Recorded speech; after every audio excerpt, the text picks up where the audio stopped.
Our benighted cousins who voted Democrat for Congress in this election did so with very high hopes. They had hoped to check the Donald Trump agenda. They had hoped for a big raise in the minimum wage, for expansion of health care so that it covered all Americans and government medicine. They voted for a guaranteed annual wage for everybody, whether they work or not. They wanted largely open borders on immigration. Many of them wanted legalization of marijuana. A whole long list of agenda of progressive causes, that's in quote. And it's a refreshing list. It's about time the Democrats stopped just re-advancing proposals that were first made by FDR. And it's a new agenda, but it's one that they are not going to pass. And that will breed a huge frustration in the ranks of the Democratic Party, akin to that which gripped the Republican ranks in 2010. Remember when we overthrew the Democratic House majority and the Tea Party took control and we were all afire with the changes that would happen? And nothing happened because Obama was there to veto anything that passed, and the, at the time, Democratic-dominated Senate was there to stop any bill that passed the House. And that's the same situation we have now. The bills that pass the House will not get the time of day in the United States Senate. And just in case they do, Trump will be ready to veto them in any event. So that all the Democrats will be able to do is to make noise, something they're very, very good at.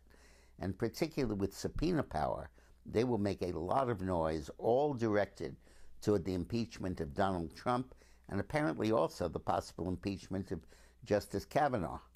And they're going to have hearings, they're going to be subpoenaing evidence, they're going to be going to court, they'll be battling over each document and each testimony, and it'll ultimately lead, I believe, in this next 2-year period to an actual vote of impeachment. Not that they'll find the evidence, but that their momentum and the duty they owe to their own constituencies will impel them to do that. If these Democrats come home empty-handed with no legislative achievement and no impeachment of Donald Trump, their base is going to turn on them big time. And while most of these guys are in districts where they can be safely reelected against the Republicans, they are not safe from primary fights against dissident wings of their own party. And the party has developed some vast dissident wings. And they're scared to death of these primary fights. And that's going to move the Democrats to the left and move them forward on an impeachment agenda. In the meantime, Trump is not going anywhere. He's not going to be removed. The Senate will stand by him. He did nothing wrong. There's no evidence there of anything. It's going to be pure partisanship that will move the Democrats forward. And they will be shown up in the same way that the Republican Party was over Kenneth Starr, where the efforts to remove Clinton from office over the Lewinsky affair failed, and as a result of the overreaching by the Republicans, they did not gain seats in 1998, which was the 6th of the 8 years of the Clinton administration, where the Republicans would have been expected to pick up a hefty number of seats.